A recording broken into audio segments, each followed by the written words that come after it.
자, 오늘 본문에서 말하고 있는 솔로몬은 우리가 알고 있던 그런 솔로몬의 모습과는 좀 이렇게 사뭇 다른 모습을 보여주는 듯 합니다. 성전을 짓고 부와 명예, 보다는 또 이렇게 지혜를 구하는 기도를 드려서 하나님의 마음에 이렇게 흡족함을 사서 칭찬을 또 얻고 또 하나님이 주신 지혜를 적절하게 잘 사용하는 그런 모습을 보면서 아, 솔로몬이 참 대단하다. 한편으로는 또 부럽다. 라는 생각을 하면서 나도 솔로몬처럼 하나님의 은혜를 여러 방면으로 누리고 싶다라는 생각을 우리가 한 번쯤은 해보았을 것 같습니다. 솔로몬은요, 요즘 우리말로 엄친아의 색깔을 잘 나타내주는 듯 합니다. 여러분, 엄친아가 뭐죠? 우리 엄마가 말하는 엄마 친구의 아들, 그러니까 엄마가 설명하는 엄마 친구의 아들, 딸에 대한 그런 소개죠. 엄마 친구가 이렇게 부풀려서 자기 자식 자랑하는 거, 그러니까 부풀려진 그런 많이 이렇게 좀 거품이 들어간 그런 자랑에 속은 줄도 모르고 그 자식이 마치 엄마의 자식인 마냥 엄마가 나한테 자랑을 하죠. 그러면서 진짜 그런 사람이 존재하는지 우리는 알 수 없지만 우리는 확인도 못한 채 우리 자식들은 엄마한테 엄친아 어택을 당하고 살아가고 있습니다. 솔로몬이 딱 그런 사람인 것 같아요. 엄친아. 하나님께 인정도 받고 아버지인 다윗에게 물려받은 재산도 많고 지혜도 있고 그래서 누리는 것이 뭔가 굉장히 많아 보입니다. 삶이 참 부러워 보이는 그런 엄친아 같아 보입니다. 우리가 알고 있는 이 솔로몬이 그의 명성대로 이렇게 탄탄대로의 삶을 사는 것 같지만 오늘 본문에서는 뭔가 좀 분위기가 심상치가 않습니다. 그죠? 앞서 소개받은 이제 1장에서 10장까지 이렇게 소개받은 그런 솔로몬의 모습과는 뭔가 좀 다른 분위기의 오늘 본문입니다. 그래서 오늘 본문에서 솔로몬에 대해서 뭐라고 말을 하고 있는지 한번 살펴보도록 할게요. 오늘 본문에서 반복되는 표현이 있어요. 반복되는 표현. 3절에도 나오고 4절에도 나오고 9절에도 나오고 이렇게 보시면은 왕이 그러니까 솔로몬이 여호와로부터 마음을 돌렸다라는 말이 나옵니다.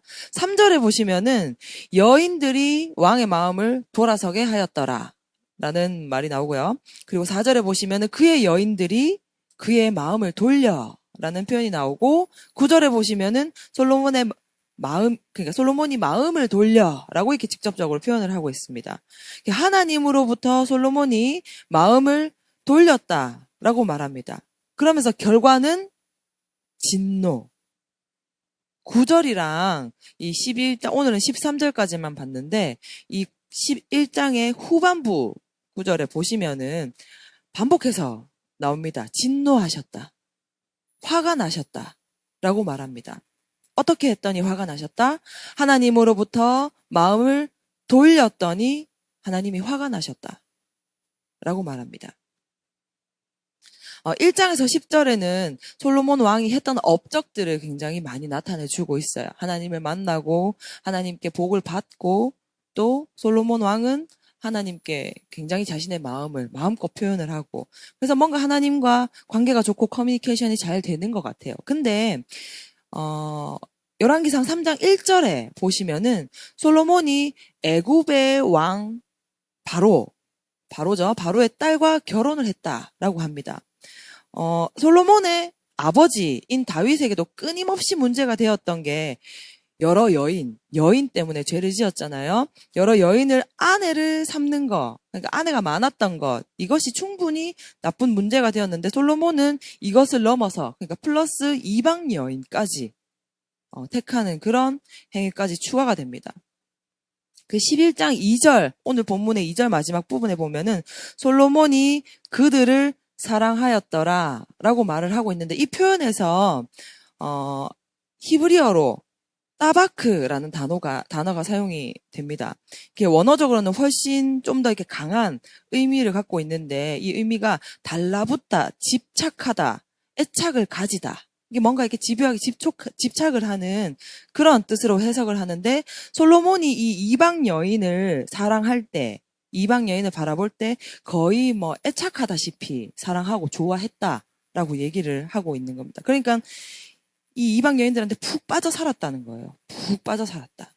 사랑해도 여간 사랑한 게 아니라는 거죠.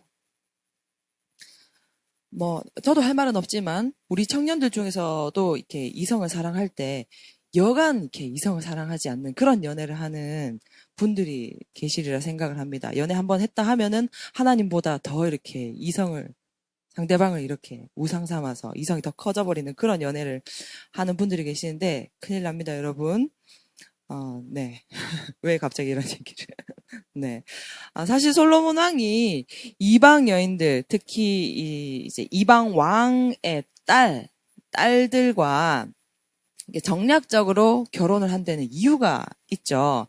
이제 그러니까 그 여인들과의 결혼을 통해서 이 이방 왕들과 이방 나라들과 좋은 관계를 유지를 해서 서로 평화와 친선을 유지할 수 있었기 때문입니다. 그래서 솔로몬이 정략 결혼을 통해서 정치적인 이득을 얻게 되는 거죠. 근데 이 이방 여인들이 결혼하면서 그녀들이 들여온 그러니까 이방 종교, 그러니까 우상들을 솔로몬이 같이 섬기는, 그러니까 하나님도 섬기고 우상 숭배도 하고 이런 어처구니 없는 일이 생기고 마는 겁니다. 그것이 문제가 되는 거죠. 솔로몬이 이방 여인을 사랑하는 마음을 표현을 해주는 이 따바크라는 단어는 이스라엘 백성들이 하나님을 바라볼 때 사용되는 그런 단어여야 하고, 실제로 신명기에서도 하나님이 이스라엘 백성들에게 따바크를 요구하시는 그런 구절이 나옵니다. 근데 그 따바크를 그것도 이방 여인에게 사용을 하는 거죠, 솔로몬이. 그러니까 이방 여인에게 그 마음을 뺏겨버렸다는 거죠. 하나님 입장에서는 솔로몬의 마음이 이방 여인에게 뺏겨버린 거죠. 오늘 본문의 4절에 보시면은 솔로몬 자신도 나이가 들어서 그의 여인들이 그의 마음을 돌려 다른 신들을 따르게 하였다고 말합니다. 그러면서 마지막 부분에 솔로몬의 모습에 대해서 뭐라고 말을 하냐면 여호와 앞에 온전하지 못하였다고 설명을 합니다. 단순히 여인에게 마음을 이제 빼앗긴 것을 말하는 것이 아니라 솔로몬이 하나님께 불순종하여서 온전하지 못하게 되었다라고 얘기를 해주고 있는 거죠. 자, 그리고 또 이제 앞에 오늘 본문 말고 이제 앞쪽에서 4장 26절에 보시면은 병거와 말을 유독 많이 두었다라고 하면서 많은 수를 기록해둔 구절이 나옵니다. 여러분 이게 왜 잘못됐냐면요. 사실 병거와 말이 많으면은 뭔가 군사력이 튼튼할 것 같고, 나라가 더 힘이 세 보일 것 같고, 또 이때는 전쟁을 많이 치러서 나라를 부강하게 하려고 했던 그런 시대이기 때문에 많이 두는 것이 당연하다라고 생각을 할 수 있지만, 이게 잘못됐다라고 얘기합니다. 신명기 17장에 보시면, 하나님께서 왕을 세우는 기준에 대해서 이미 알려주신 그런 내용이 있습니다. 왕이 되는 기준이 나오는데, 거기에 어떤 내용이 나오냐면, 첫 번째가 왕을 세울 때 타국인을 세우면 안 된다라고 얘기합니다. 그리고 두 번째가 병마를 많이 두지 말라라고 얘기를 하고 있고, 세 번째가 아내를 많이 두면 안 된다라고 얘기를 하고 있고, 네 번째가 은금을 많이 쌓아두면은 안 된다라고 하고, 마지막으로 율법서를 늘 옆에 두고 있어야 된다라고 얘기를 하면서 요 5가지 중에서 딱 봐도 솔로몬은 반 이상을 거의 어긴 거나 다름없는 거죠, 여러분. 이처럼 솔로몬이 갑작스럽게 하나님께 이렇게 11장에서 또 이렇게 불순종을 한 게 아니에요. 갑자기 불순종을 한 게 아니라 1장에서 10절에서 10장까지 솔로몬이 참 많은 좋은 업적들을 남겼지만 그 사이사이 잘 보면은 은근슬쩍 하나님께 불순종하는 내용들이 들어있다라는 거예요. 그래서 우리가 1장에서 10장까지 솔로몬의 좋은 모습만 교훈을 삼기 마련이지만 11장에 나오는 이런 솔로몬의 결과, 최후가 어쩌면 예견할 수 있는 그런 결과라 해도 과언이 아니라는 것입니다. 자, 그리고 솔로몬이 했던 업적 중에서 정말 유명한 게 있죠. 성전을 지은 거. 하나님께 예배드리는 성전을 지은 것으로 유명한데, 성전을 짓기 전에 자신의 왕궁을 건축을 합니다, 여러분. 자신의 왕궁도 건축을 하고 성전도 짓고 이렇게 했는데, 이 왕궁의 사이즈가요, 여러분, 성전 사이즈보다 큽니다. 거의 2배. 크다라고 사이즈가 얘기가 나와 있거든요. 물론 성경에서는 이 성전 사이즈가 왕궁 사이즈보다 작더라라고는 표현하지 않아요. 근데 왕궁을 지을 때는 사이즈가 어떻게 했고, 그리고 성전을 지을 때는 어떠하였더라라고 해서 그 사이즈를 비교를 해보면은 왕궁이 훨씬 더 크다라는 것을 확인할 수 있습니다. 그리고 건축 기간도 훨씬 깁니다. 자신이 살 왕궁을 이렇게 지을 때, 자신의 왕궁과 성전을 두고 봤을 때, 왕궁은 성전보다 시기로 보나, 크기로 보나, 건축 시간으로 보나, 뭔가, 이렇게 좀, 우선순위가 어디에 더 있는지에 대해서 한번 이렇게 생각을, 해보게 되고, 뭔가 우선순위가 바뀌어 있지 않나라는 생각을 떨칠 수가 없다는 거죠. 하나님께서 솔로몬을 왕으로 세워주셨을 때, 사실, 이 솔로몬은 겸손한 마음, 그리고 하나님께 감사하는 마음을 가지고 이스라엘을 다스린 것이 확실합니다. 다스렸는데 백성들을 또 공의롭게 다스리기 위해 지혜로운 마음을 달라고, 부와 귀보다는, 명예보다는 지혜를 달라고 하나님께 간구했고, 그 결과 하나님께서 주신 지혜로 이스라엘을 부강하게 만들고 또 주변국들의 좋은 영향력을 미치는 이미지가 좋은 그런 왕이었어요. 하나님께 감사한 마음으로 성전을 건축하고 또 봉헌하고 그곳을 중심으로 또 하나님의 법도 율례를 지켜나갔던 그런 신앙적인 모범을 보였던 그런 왕이기도 합니다.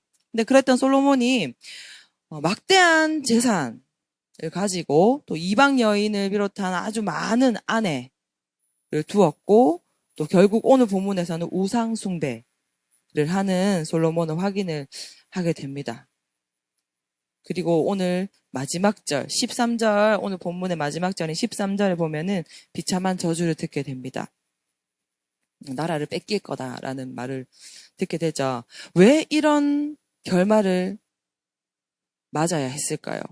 솔로몬은 하나님을 사랑했고 예배를 귀하게 여겨서 성전도 짓고 또 하나님한테 인정도 받고 은혜도 많이 받았는데 왜 이런 결말을 맞이하여야 했을까요? 이 같은 반복된 죄의 원인이 무엇인지 한번 살펴본다면, 솔로몬의 마음은 하나님과의 이렇게 바른 관계에 있지 않았다라는 것입니다. 하나님은 마음의 온전함, 그러니까 하나님을 온전하게 바라보는 그런 온전함을 원하셨는데, 솔로몬의 마음을 하나님을 섬기려는 그 마음과 마찬가지로 세상까지 자랑하는 것으로 이렇게 나뉘어져 있었다라는 거죠.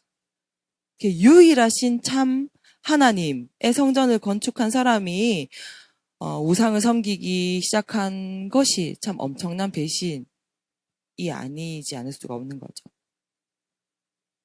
그래서 하나님은 이 일에 진노를 하셨고, 이런 오류를 범하는 왕을 믿음으로 돌이키기 위해서 이렇게 몇 가지 징계를 내리셨는데, 그중 한 가지가 오늘 본 마지막 13절에 나오는 그 경고의 메시지입니다. 솔로몬에게서 이 왕국을 빼앗아서 다른 사람에게 주겠다라고 얘기를 하시죠. 하나님을 향한 이런 이게 솔로몬의 순전한 마음 때문에 하나님이 지혜도 주시고 부와 명예를 허락하셨는데, 그 마음에 하나님이 없다면, 그 속에 하나님이 없다면 소용이 없는 것입니다. 그렇게 해서라도 하나님은 솔로몬의 마음을 돌이키고 싶으셨는지도 모릅니다. 우리의 모습을 바라보게 되는데요. 우리가 오늘날을 살아갈 때 나도 모르게 타협하면서 신앙생활을 하는 모습들이 많이 있습니다. 하나님을 사랑합니다. 예배도 드립니다. 많은 섬김의 자리에 나와 있습니다. 그리고 사람들에게 인정도 받습니다. 그리고 우리는 찬양 되게 많이 하죠. 날마다 고백합니다. 주님 뜻대로 살기 원합니다. 하나님의 인도하심대로 순종하기 원합니다. 라고 고백을 많이 하고 찬양을 하고 기도 제목도 내고 기도도 합니다. 그런데 나도 알지 못하는 부분을 순종 못하는 게 은근히 많고 알아도 깨달았다 해도 뭐 작은 건데 뭐 이 정도야 뭐 내 구원에 뭐 문제가 있나 뭐 이렇게 하면서 조금씩 타협하는 거죠. 그래서 조금씩 은밀하게 불순종하는 모습이 많다라는 것입니다. 그럼 여러분 어떻게 될까요? 오늘날을 살아가는 데는 크게 문제가 없어 보입니다. 당장 죽지는 않으니까요. 그런데 많은 청년들이랑 이렇게 대화를 이렇게 하다 보면은 이런 고민이 있다고 얘기를 해옵니다.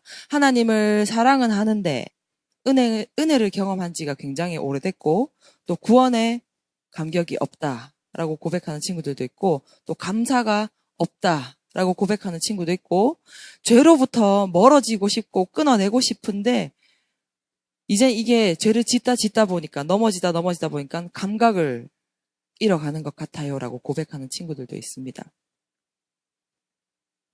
여러분 우리가요 아주 작은 부분까지도 하나님 앞에 온전하지 못하면 그것은 나중에 큰 불순종의 씨앗이 되어서 하나님과 멀어지게 되고 하나님과 소통하지 못하게 됩니다. 그래서 저는 그 청년들에게 이렇게 얘기를 합니다. 저도 물론이지만 작은 죄부터 매번 걸려 넘어지는 그런 큰 죄까지 우리가 회개하자. 한번 회개해보자. 내가 그것이 무엇인지는 모르지만 분명 너는 알고 하나님은 알고 있는 그런 죄가 있을 것이다. 하나님 앞에 정결하지 못한 부분들이 있을 거니까 같이 회개 한번 해보자 라고 얘기를 해줍니다. 왜냐하면 제가 그렇더라고요. 제 안에 계속해서 짓고 있는 그런 죄들 혹은 내가 깨닫지 못했던 그런 작은 죄들 알게 모르게 은근슬쩍 이렇게 불순종했던 그런 죄들이 하나씩 쌓여서 하나님과 단절되는 그런 관계를 계속해서 그런 사이클을 계속해서 살아가고 있는 내 모습을 봤을 때 회개를 하면 더 은혜가 있고 더 하나님과 가까워지는 그런 걸 경험을 했거든요. 그래서 친구들한테 청년들한테 그렇게 권면을 해줍니다. 한번 회개해보자.